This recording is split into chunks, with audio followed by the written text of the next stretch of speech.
Wala ka na. Mo na. Pero dun sa preview, habang pinipreview nila, hindi na lang pinapanood. Ikaw na lang direct kung may mali o wala.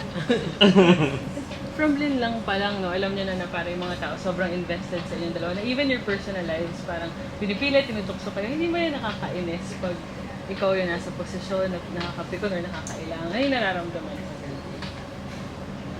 Pinipilit talaga. Di ba? Parang... Or nagpapapilit ba? Nasanay na rin ako eh. Ano sa? Minsan kailangan mo na lang tanggapin na ganun na talaga mga Pilipino sa industriya when it comes on like, ayoko lang ng mga below the belt or ayoko lang ng mga fake news. Pero anything else ba? Bahala kayo sa buhay. Diyan kayo nag-e-enjoy. Hindi ko sisirain yung trip. Ikaw, okay. Ako naman kami as public figure, parang hindi naman na maiiwasan yung ganun. Lalo na ito yung napapanood nila. So as long as it makes them happy, as long as hindi nakakasama sa kanila, hindi sila mag-aaway-away, hindi sila nagkakasakitan, ano lang, push at your own risk. Pero yun nga, since push at your own risk, ano sa tingin mo yung partner na bagay kay, characteristics ng partner na bagay kay Paolo, knowing him now, saka ikaw naman din kay Kim? Parang, not knowing kung ano talaga yung mga private, ano niya, diba, affairs, pero ano yung tingin yung bagay sa isa't isa based sa personality na pagkakilala mo kay Paolo, anong klaseng partner yung bagay sa kanya? Anong characteristics? Ako magsasabi, siguro siya Hindi, parang yung napansin mo lang, ay siguro kailangan ito, Chinita. hindi naman parang ano, mapasensya or... Kailangan Yung magko-compliment. Parang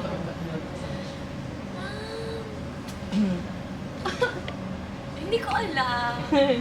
Depende sa kanya. Parang isip niya naman yun, tsaka utak niya yun. So, Parang parang, ako rin. ano talaga, hindi mo maisip. Single trip.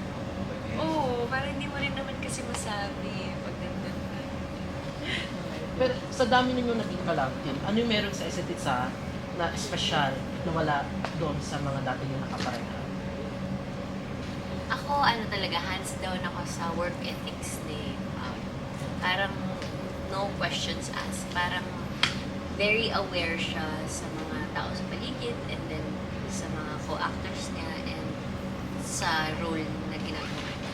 Parang 100% talaga siyang magbigay. Parang ganun din. Si Kim din. Parang maganda yung work ethics niya. Ang bilis niyang kumilos, ang bilis niyang bihis, ang bilis niyang... Kamag-anak si The Flash. ang bilis siyang mag-ready for the next scene. And parang yun, lalo na ngayon, mas umiiksig yung working hours namin. So, importante talaga na very punctual and very on point lahat ng ginagawa sa scene. Parang na-notice, so I may be wrong, but I noticed na parang feeling ko, like, parang in-interview ko, parang sa mga experience ko interviewing pa, parang mas nag-loosen up ka ngayon. Parang mas chill, parang hindi kami takot na parang ganyan. Ganun ba? Oo, ano ba, may kinalaman ba si Kim, yung energy niya? Si Kim kasi parang kahit ano, pwede namin itanong eh. Ganyan. Pero sa'yo, parang nadadalawang isip pa kami. May ganun ba? May na-contribute ba yung isa't isa in terms of personal growth or yung personality growth somehow? Ako, hindi naman. Parang, you know, after the pandemic happened, and after that, parang may mga sinubukan ako or patuloy na sinusubukan na ayusin sa sarili ko, sa personality ko, at sa pakikitungo ko sa mga tao. You know, realizing that we're all in the same industry and it works hand in hand. So, siguro, yun lang. Naiintindihan ko yung trabaho ko, naiintindihan ko yung ginagawa ko. Parang may limitations pa. Pero, mas nilawakan ko lang yung pang-unawa ko. Ulitin ko rin tanong kasi natanong na to sa It's Showtime. Kung bilang boss, anong posisyon ang ibibigay mo kay Kim? Ganun din Kim, anong posisyon ang ibibigay mo kay Paolo? Huwag na, baka mabago pa eh. Charot. Huwag ka nga tanong ulit, baka mag-iba ng sagot. Ano ba yun? Ano yung sagot mo before nga ulit? Wala kang sagot siya. nag-feed kasi sa akin. Sabi yung sagot ko, sabi sa show, parang presidente ng buhay ko. So, dapat merong buhay ko sa... So, ganun pa rin yung So, sagot. siguro yung, ano na lang, para sakto sa promo na, secretary ng buhay. Pero, saan kayo mas nahirapan magpaalam? Sa characters ninyo sa Ninang o dito sa secretary team? Pareho eh. Pareho. Pero alam ko lang ilang pagod na pagod ako. Oo, kasi from Kalinang taba, tanong. kaya Si Maxi. boxing siya. Pagod siya, pinakapagod. Dito naman sa SecChem, parang kune-question ko sa sarili ko lagi dahil parang lahat ng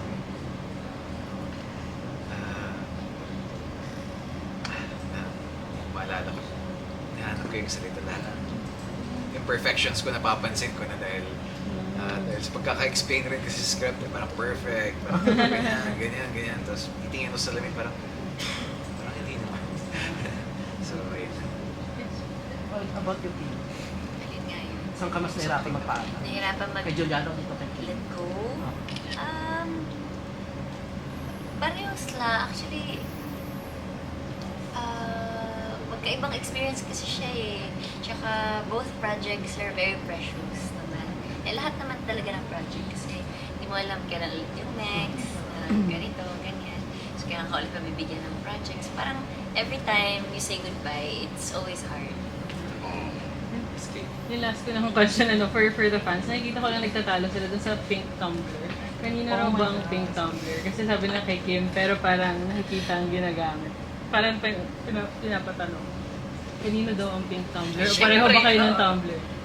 Hindi, kasi si Kim lagi may tsaa na bawon. So, minsan hinihingi ko sa assistant niya, may tsaa ba si Kim? So, hinihingi So ko. shared, Thank you. Thank Invite you. na lang Thank you. to watch Secretary Kim on TV. Yes, oo, sana po